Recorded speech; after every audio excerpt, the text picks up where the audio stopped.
আসছে, আমার পিছনে একটা জিনিস আছে, সেটা তোমরা দেখো, তারপরে কথাটা বলছি। এই মালটিকে দেখো আগে, এই মালটা।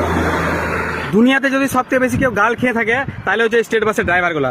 বিশ্বাস করো, মানে এই দু বিদ্যা মতন জায়গা থাকে, এই দু বিদ্যা মতন যদি জায়গা কোনো রকম ফাঁক দেখতে পেয়ে যায় জামের মধ্যে, তাহলে বিশ্বাস করো মুখটাই সাপের মতো এমনি করে ভরে, হ্যাঁ পুলিটে এমনি করে বিকাইতে বিকাইতে বিকাইতে বিকাইতে মানে কখন বার করে দিবে খুঁজে পাবে না।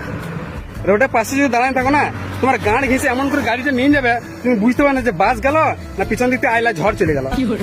এটা বাসটা চালানোর সময় দেখাই না যে পিছনে আমাদের প্যাসেঞ্জার গুলো বেঁচে রয়েছে না লোককে বাইরে বেরিয়ে গেল। এদের একটাই দায়িত্ব, বাসটাকে আমাকে এই ডিপো থেকে ওই ডিপোতে আমাকে তাড়াতাড়ি নিয়ে যেতে হবে, প্যাসেঞ্জার গান মারা। আর বাম পার, হাই হাই বাম পার পার করা দেখবে না, প্রোগ্রাম করে মনে হচ্ছে নাগরদোলা টপকাইছি। এত খেচার ফেচার করে কেউ বাস চালায় রে ভাই, বয় বয় বয় বয়। বিশেষ করে ওই সিউড়ি সিউড়ি যদি মানে রেল